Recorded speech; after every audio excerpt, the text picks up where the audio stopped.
Shazam! Fury of the Gods spoiler-free review. This film is either gonna make you happy they're rebooting DC or sad that none of this stuff is ever gonna continue or go anywhere. There's two in-credit scenes I've heard I didn't stick around for. I'm not playing that game anymore that Marvel started. I'm so tired of hearing how films are worth sticking around for the in-credit scene, or how a film's worth seeing just because an in-credit scene is so good it's consumed product and get excited for next product. Well, the positives on this one: Zachary, Levi, Jack Dylan Grazer, Adam Brody, Rachel Zegler, Grace, Caroline, Curry, Megan Good. All of them saw themselves as such a childish kid while they're being a superhero. There's a lot of pretty solid CGI battles, and the CGI looks way better than all of Marvel Phase 4. Even it looks way better than Ant-Man and the Wasp. The creatures, the effects, the character. Athena has one of the more visually interesting, appealing power sets. It's full of lighthearted fun, silly jokes.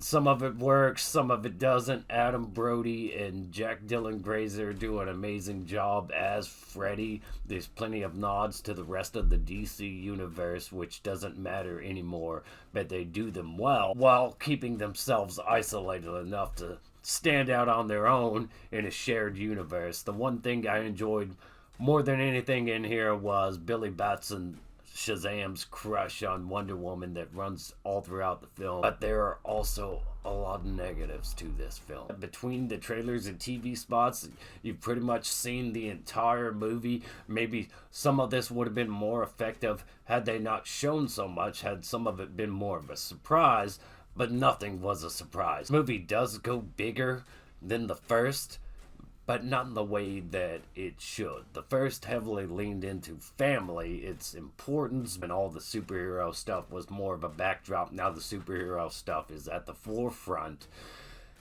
with kind of generic villains. It's no longer like the film Big meets superhero movie, just immature superheroes sometimes turning into kids. The family element feels like it was forced to stay in. There's a lot of dumb, lowbrow jokes that just don't work. The film lacks the balance the first one had between Billy Batson and Shazam, Asher Angel, and Zachary Levi. This one feels like all the unique things from the first were traded in for cliche, generic superhero scenes.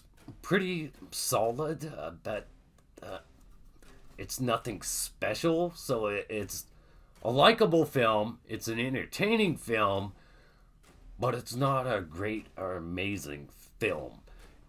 I'd give it a 7 out of 10. Let me know your thoughts and opinions.